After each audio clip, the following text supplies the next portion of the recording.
14-54E.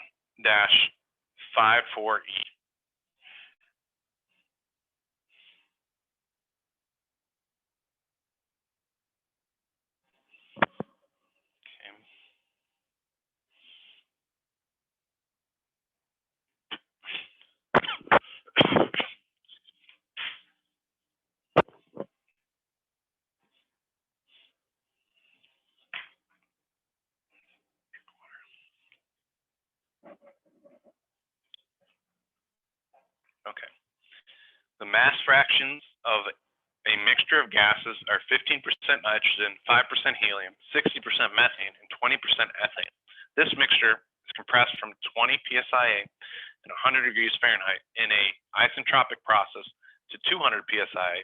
Determine the final mixture temperature and the work required per unit mass of the mixture. All right, so they gave us a bunch of mass fractions. So we have mass fraction of N2 is 0.15. The mass fraction of helium is 0.05. The mass fraction of methane is 0.60, and the mass fraction of ethane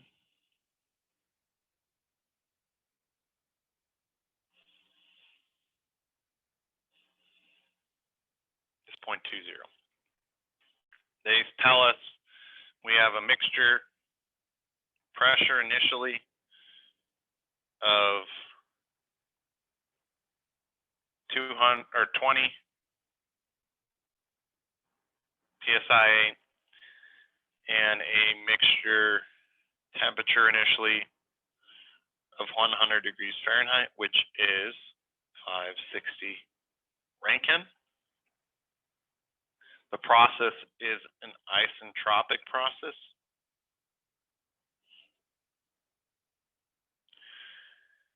And then it goes to a pressure, the mixture's pressure 2 is 200 psi. Okay. They want us to find the final mixture temperature, so that would be T subscript M comma 2, so that's the second state mixture's temperature. And then they want us to find the work required per unit mass of the mixture. Okay, so work required, and they said per unit mass of the mixture, so that's lowercase w, which would be units of English units problem, so BTU per pound mass.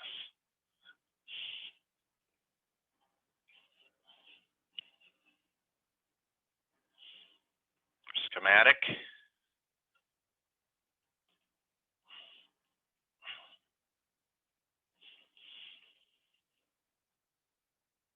if I can draw a straight line. Nope. Straight enough. All right, we got our crooked combustion chamber.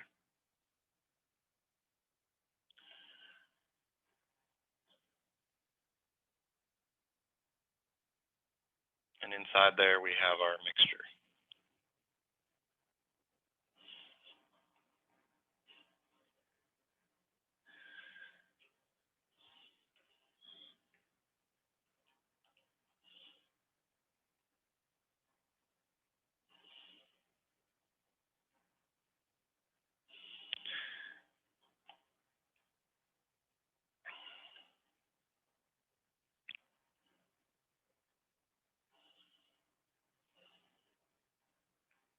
All right.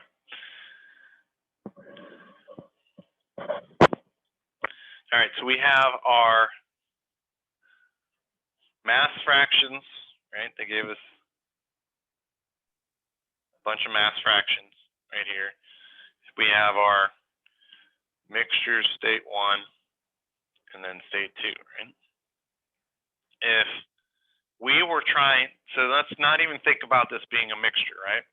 So let's ignore that part of it. And let's say we just wanted, let's just say it was air, right?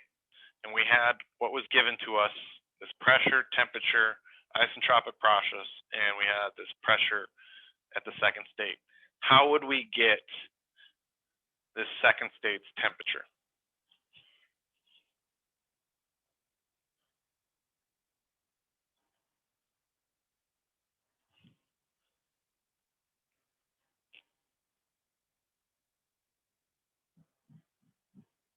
Again, we just have, oh, go ahead.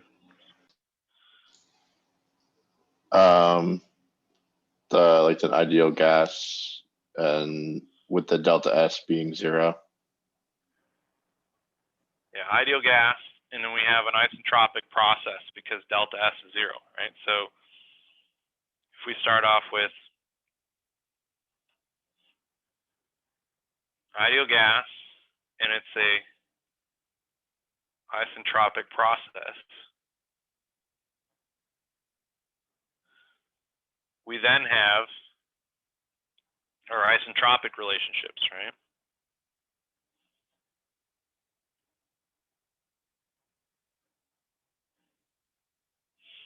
So if we assumed constant specific heats,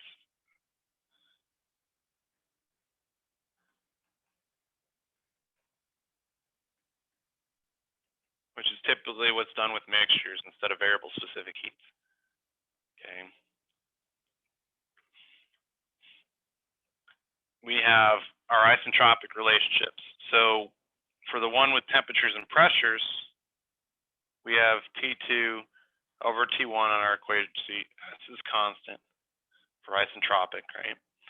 We have P2 over P1, and then we have K minus 1 over K, right?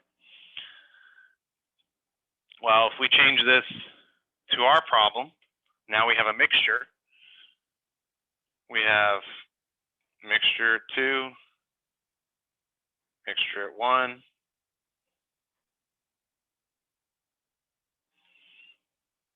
mixture pressure 2, mixtures pressure 1. We're looking for T2 of the mixture.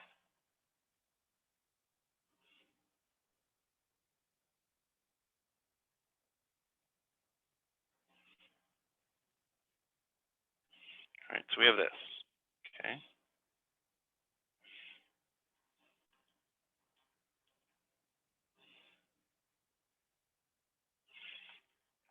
All right, so if we go through this, were we given, what do we have and what do we not have in this equation?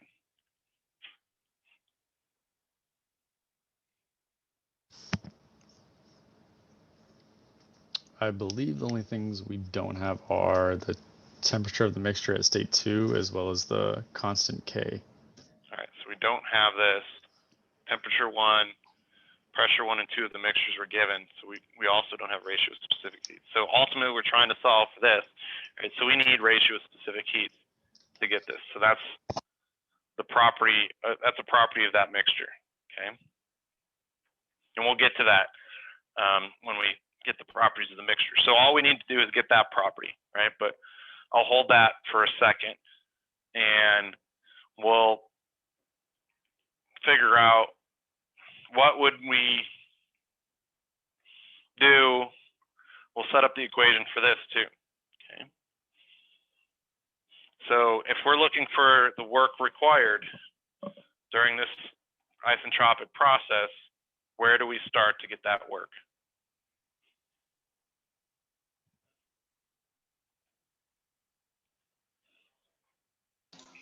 COE. Yeah. So nothing new, nothing groundbreaking, other than our lovely answer of our COE, which ends up being the right answer most of the time, right, in thermo. COE, closed system. All right, if we start there,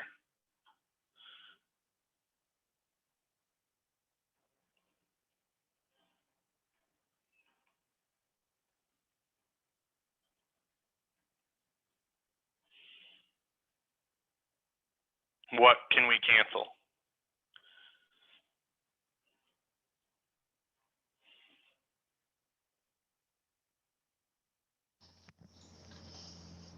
Can we assume the system to be adiabatic? We don't, so kind of, we don't have to make that assumption necessarily. It's because it's isentropic. Okay. That makes it adiabatic and reversible, right? So it's adiabatic. Okay. And then neglect kinetic and potential, right?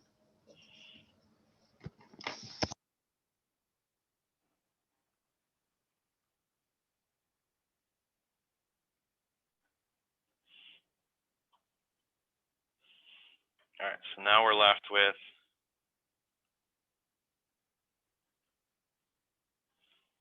this. We have divide by mass.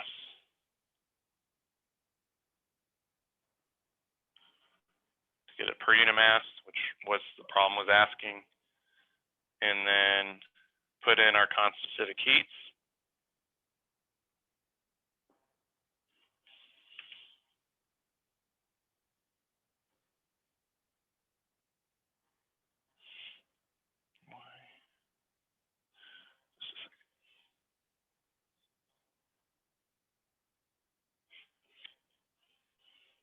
And then we have CV.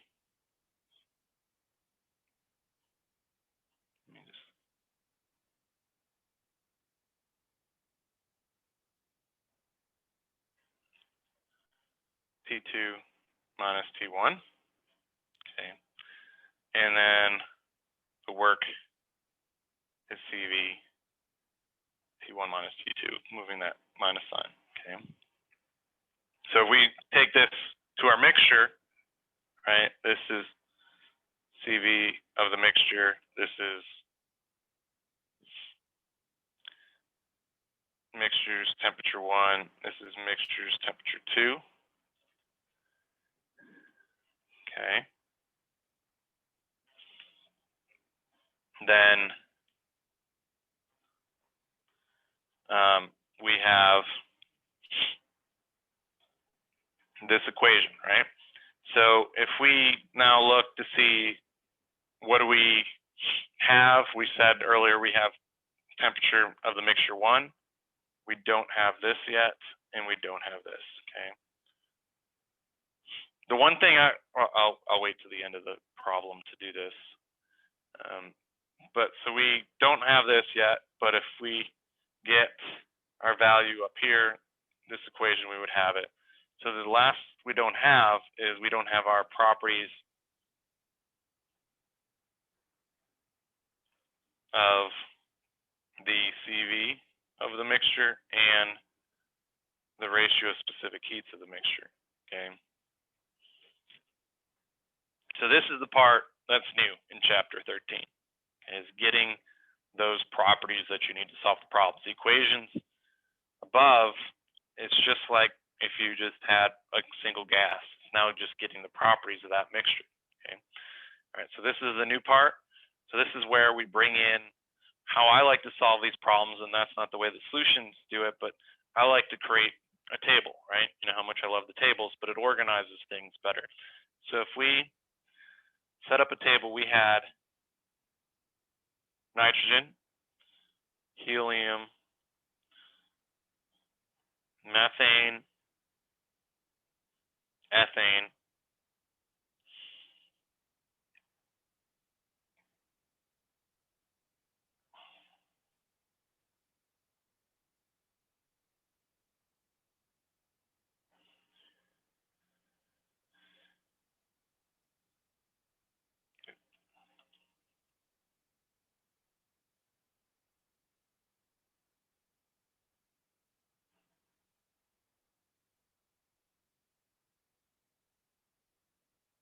and it helps with all those equations that have summations.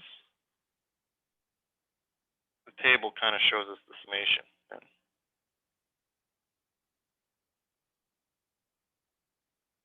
We just sum up a column of information.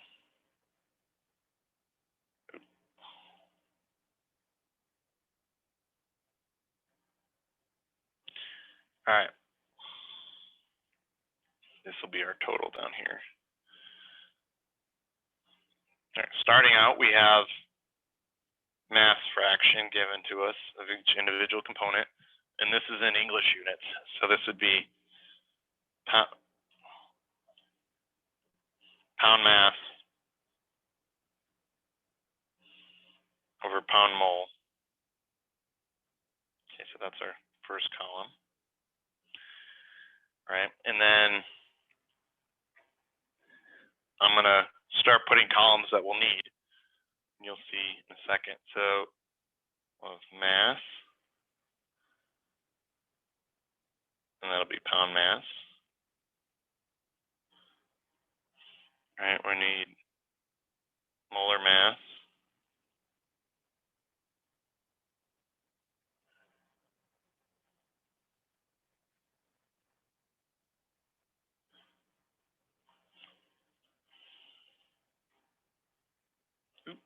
This is pound mass, pound mass. So this is the individual component and the mixture.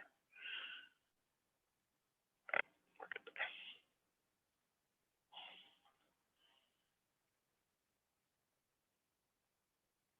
All right, next, moles.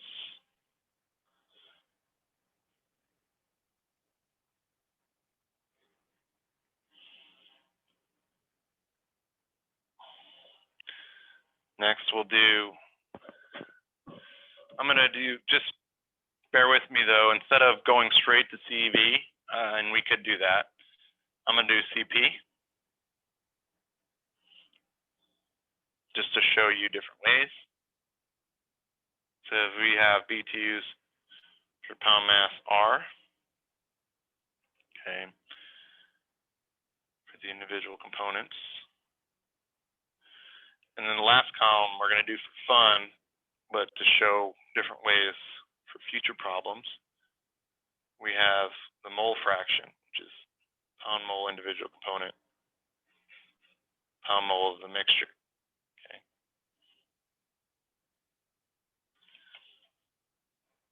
All right, so let's start filling in some of these numbers. So we were given mass fractions. Okay, so we were given 0.15, 0.05, 0.060, and 0.20,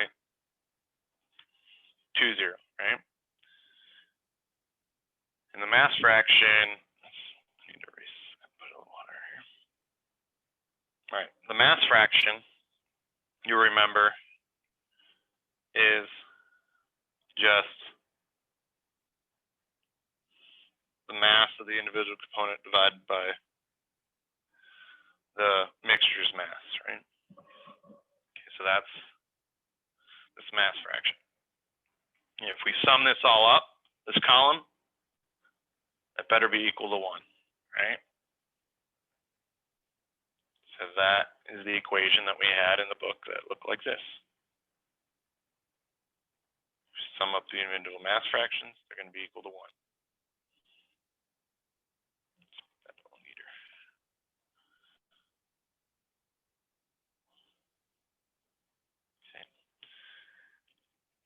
All right, so the next column, we need masses, okay? So for this, what we're doing here is just trying to create property values, right? So it doesn't matter whether the actual mass is used in this column or not, as long as the ratios are the same. Like if we took 1 pound mass of this mixture, as long as the mass fractions are this of that 1 pound mass, or if we took 10 pound mass or 100 or 1000, it doesn't matter that we take those different values of the mass of the total.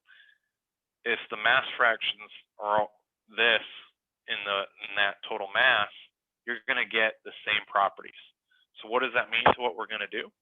Well, what that means is we're just going to assume for the table down here, we're just going to say we have a mass of 100. And this is just assumed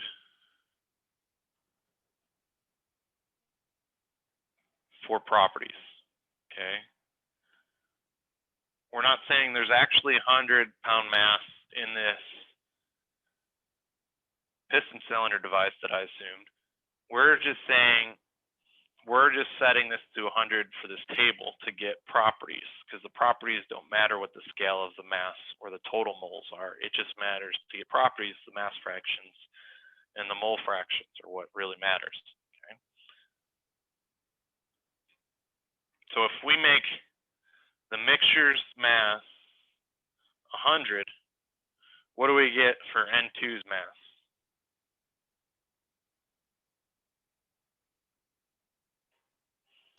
15. Yeah.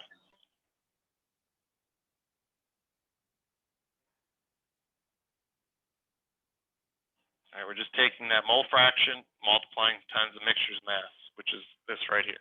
Okay, so this is our mixture mass. And we picked 100 to make it easy to get rid of the decimal place here. So we get 5, 60, 20, and it sums up to 100. Okay. Now the molar masses, this is just pulling it from a table. Okay, so this one is just table A1E, sorry. And we just go and grab those.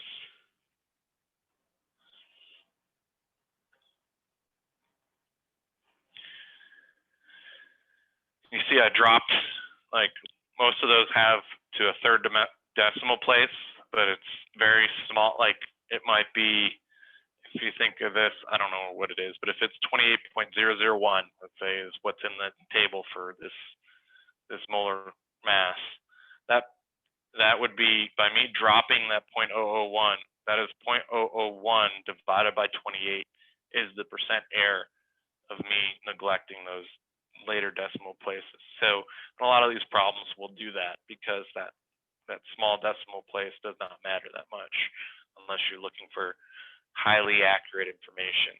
And this is well within reason to just assume it's 28, 4, 16, 30 and not include those values that change to that third decimal place slightly. All right, so we take this, and now to get moles, we just use our molar mass, right? If we have this pound mass, we have pound mass here, we can utilize this to get pound moles of the individual components. So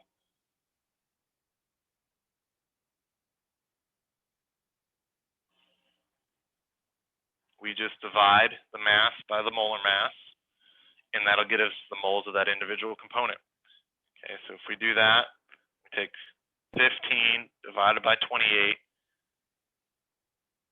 we get 0.5357, we get 1.25, 3.75,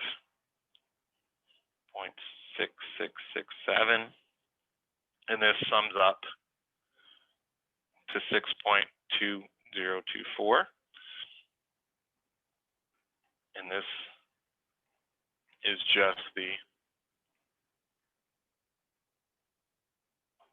mole of the mixture, which is the sum of the individual components. And again, this is just based upon there being an assumed 100-pound mass. That's the moles that goes with that one. Okay. If we change this to 1,000, that would be 62.024, right? Or if we had this as 10, it would be 0.6, right? So it just scales, this moles of the mixture scales with the mass of the mixture, because it's all based upon these kind of fractions in the molar weights of each of them. All right, so then if we need CP, we just get the individual components from table A2EA. Go and grab those.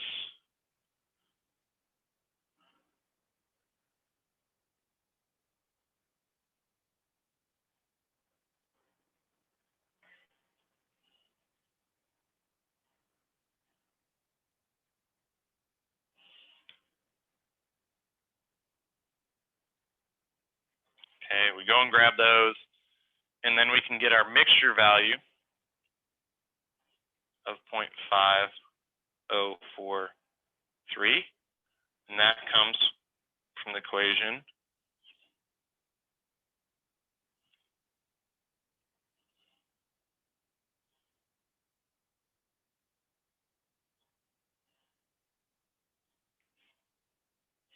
of just taking the mass fraction, because this is per unit mass, so it's pound mass fraction of individual component times its CP. So we would have 15, right? Sorry, 0.15 times 0.248, and then we take 0.05 times 1.25. So we just keep adding what were those two that we're multiplying together, sum it up, and we get that value for our mixture CP. Okay. So we could have went directly and got CV, right? But it doesn't really matter since we need ratio specific heats anyway. So, all right. So we have this. This one I'll save till later to do, so after we've solved this problem. But all right. So we still need CV and K, right? Well, K is CP divided by CV of the mixture. Well, we have CP of the mixture. So we still, if we get CV, which is what we need to solve the earlier part of the problem, we'll be able to get the ratio specific heats. Okay. Well, we just kind of bring in the information we know about ideal gases is where we get this from. So CV is an equation we have in our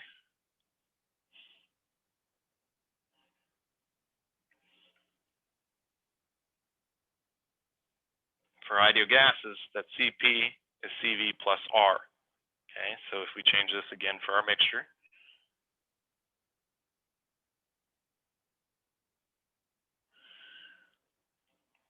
that means we have CP, so we need to get if we're looking for CV, we need to get R. Okay. What's the equation for R, for the gas constant? Anybody know?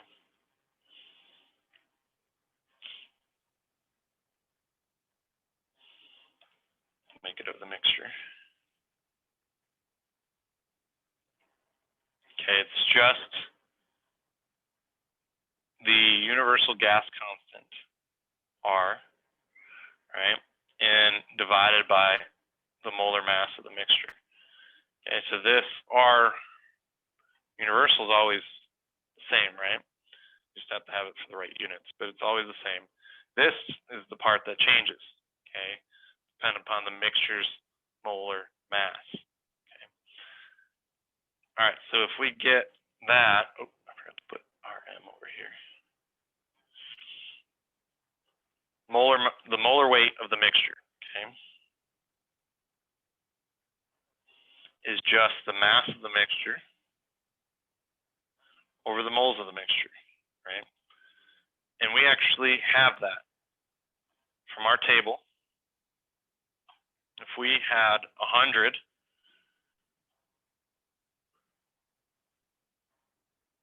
mass, the moles of the mixture would be 6.2024.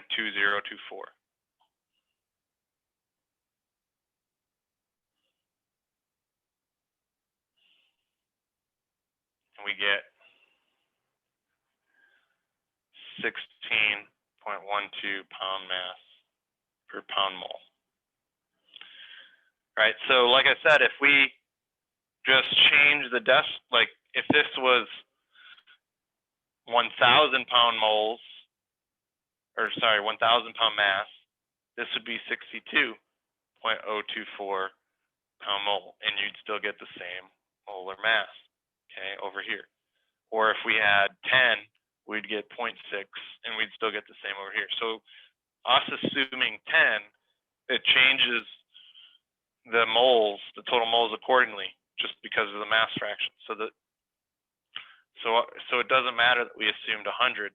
That molar mass will be the same regardless of us assuming 100 here and there being a totally different mass in the actual piston cylinder device.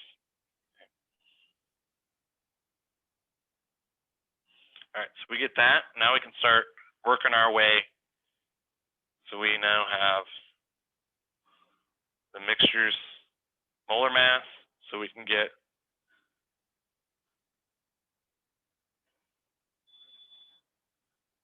the gas constant.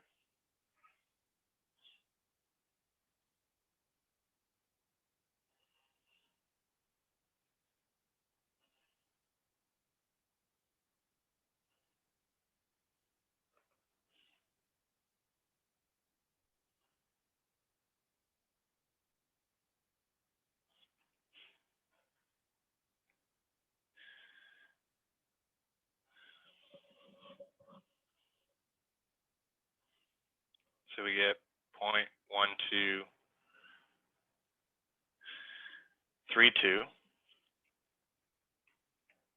BTUs per pound mass R.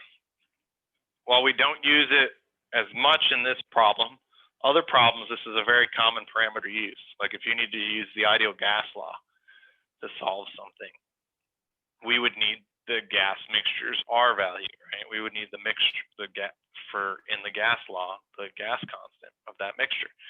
That's how we would get it. All right, so now we're working our way back. We have the gas constant for the mixture, so we could just solve for CV.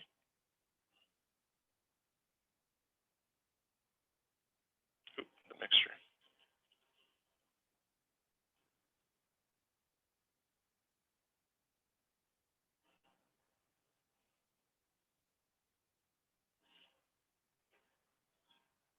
So we have for that 0.5043 minus 0.1232.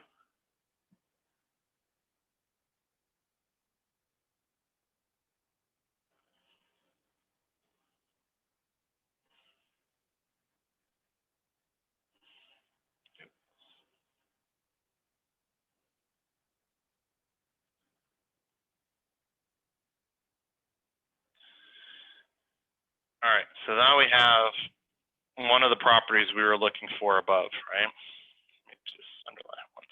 All right. So we have our CV that we need way up here, right? So now we just need our ratio of specific heats.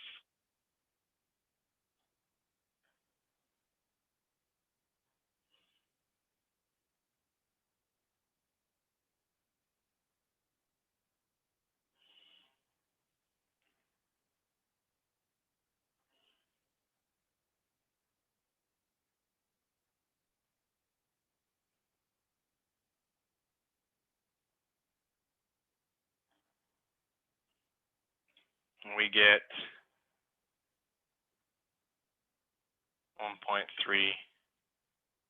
Okay, so now we have our other parameter that we needed, our other property that we needed for the mixture. So now we can start solving. So we go back up and we can solve for the temperature now of the mixture, since now we have K.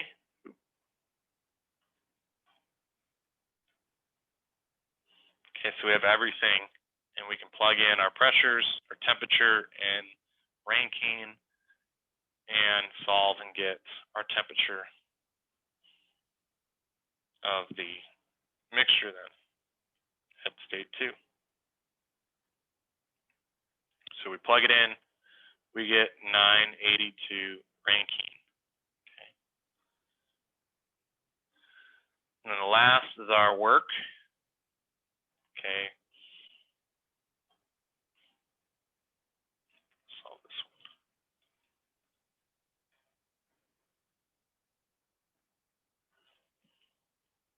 So we had CV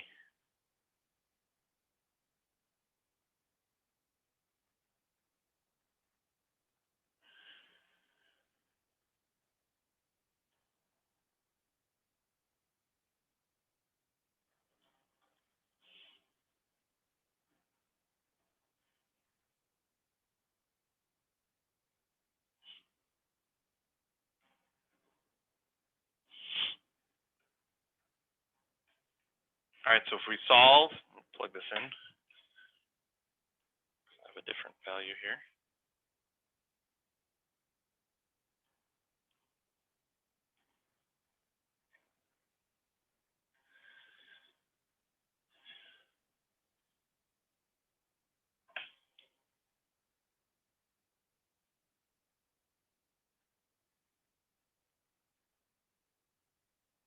We get negative 160.8 BTUs per pound mass.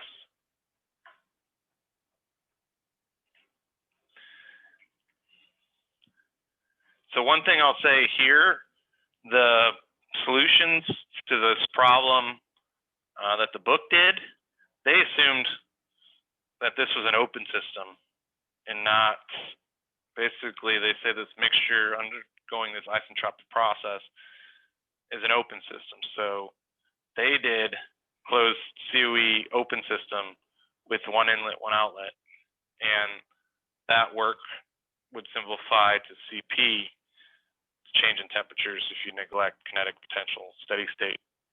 But I did it as a closed system. I think either of them is correct because they don't tell you really whether this process is open system or closed system. It's very vague. Doesn't have anything to tell us one way or the other.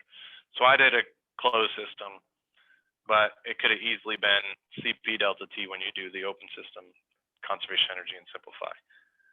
Okay. Any questions so far? Why did you solve for CV as opposed to getting the values that are also in that table A2E? Well, we would have solved for CV up here, right? We could have got CV directly. We would have then needed to still use this equation to get CP and go the other route. We would have still needed to use this equation to get CP and go that. The real reason, and we could have went that route. The real reason I did it is because I'm just using the values from the solutions. So instead of going through it, but it doesn't matter whether you get the route of CP or CV. You're still going to have to use this equation to get the other. Okay. Okay, you can't get both sets from the table. Oh, you could do that too. Do CP and CV and get both sets up here. The reason that you typically don't is because a lot of problems you still need the gas constant. So you could go that route. It's a lot extra grabbing of information, calculate CP, grabbing of information, calculate CV, and then subtract the two to get your gas constant. That's one way of going about it. Because a lot of problems, not this one, you need this gas constant, okay, and maybe the molar mass for certain things. So that's where you'll tend to see this process being done, so it doesn't have to be redone on top of if you go the route of CP and CV. Okay. That's why. But you can go that route. It's correct. Yeah. It all relates together. All right, last thing I wanted to do in this problem was get the mole fraction. We don't need it for this problem, but for other problems, you may. So the mole fraction is just the moles of that individual component over the mixture's moles, right? So if we take our moles as 0.5357 divided by 6.2024, we would get the mole fraction for N2. Okay, so that would be 0.09. This would be 0.2, taking 1.25 and dividing it, right? And 0.61, and then 0.11. Okay, so we have now mass fractions and mole fractions. So, and then if you sum this all up, this is going to be 1, right, which comes from the summation of all the mole fractions is 1. One thing to say is this problem gave us mass fraction, right? Or they could have gave us masses or something like that. We're going for masses to moles, right? We had to get moles here.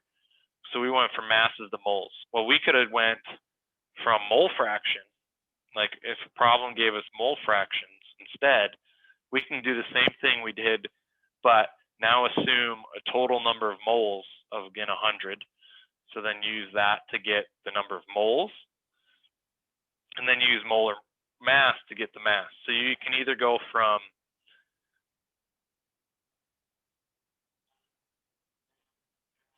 mass fraction to mass, right? Then you need the molar mass to moles, and that can get you the mole fraction. Or you can go from, and that's kind of what we did in this problem. We can go from mole fraction, calculate the moles, use the molar mass, and get our masses then. Okay, and then the masses, having the masses, now we can get mass fractions. So if we have one, mass fractions or mole fractions, we can go and get the other. And how we get there is using that molar mass. Okay. Any questions on that?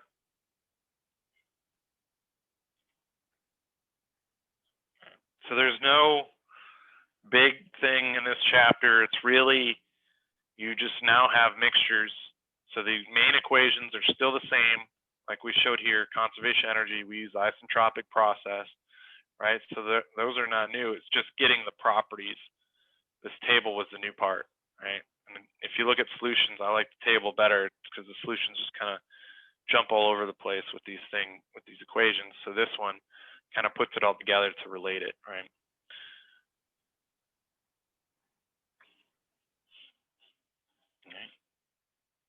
If there's no questions, then that's it. That's chapter 13. Okay, we'll move on to chapter 14 next class. So that'll have our HVAC chapter. So with humidity, dry bulb, dew point, all that, moist air. Okay.